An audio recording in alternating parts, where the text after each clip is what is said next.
প্রিয় ভিউয়ার্স, দেখতে পাচ্ছেন আজকে কিন্তু আম্মু শুটকিকে এভাবে পাটার মধ্যে ছেঁচে তারপর সেটার একটা ভর্তা বানাচ্ছে।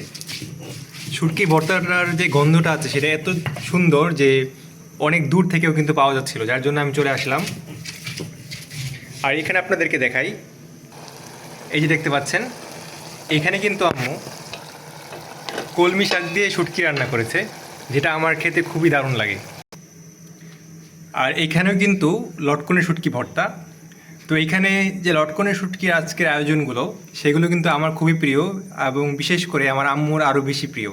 কেননা আপনারা হয়তো জানেন যে আম্মু পোলাও মাংস তেমন একটা খায় না, কিন্তু আম্মু শুটকি এগুলো ছোটো মাছ এগুলো আম্মু বেশি পছন্দ করে।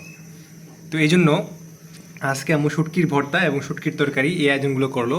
এবং সেই সাথে আমাদের আছে এই যে এখানে দেখতে পাচ্ছেন, এটা হচ্ছে মাগুর মাছ আলু দিয়ে রান্না করা হয়েছে, যেটা খেতে খুবই টেস্টি লাগে।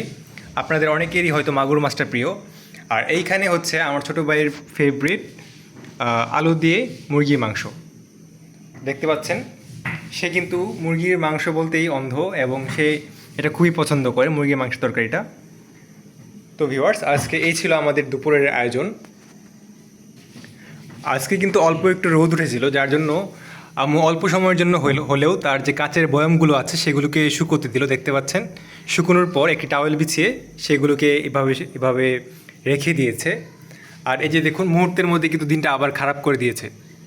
একটু আগে কিন্তু রোদ ছিল, কিন্তু এখন আবার মুহূর্তের মধ্যে দিনটা খারাপ হয়ে গেল। আর আপনাদেরকে আমাদের ইনডোর প্ল্যান্টগুলো দেখাই।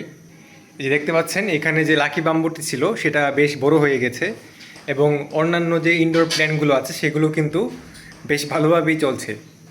তো ভিউয়ার্স, আজকে এই ছিল আমাদের আজকের ব্লগ। অবশ্যই কমেন্ট করে জানাবেন কেমন লাগলো। আর এই সুযোগে দেখতে পাচ্ছেন যে ভর্তা কিন্তু এখন কমপ্লিট। তো লটকনি শুটকির এই ভর্তাটা কিন্তু আপনারা যখন বাসায় করবেন দেখবেন যে পুরো ঘ্রাণে ভরে গেছে।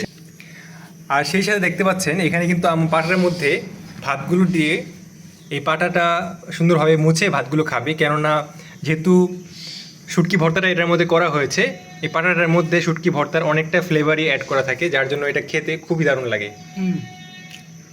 তো ভিউয়ার্স, আজকে এই ছিল আমাদের ব্লগ। অবশ্যই কমেন্ট করে জানাবেন কেমন লাগলো। আজকের মতো এই পর্যন্তই। তো আমরা এবার খেতে চলে যাই। সকলে ভালো থাকবেন। আল্লাহ হাফেজ।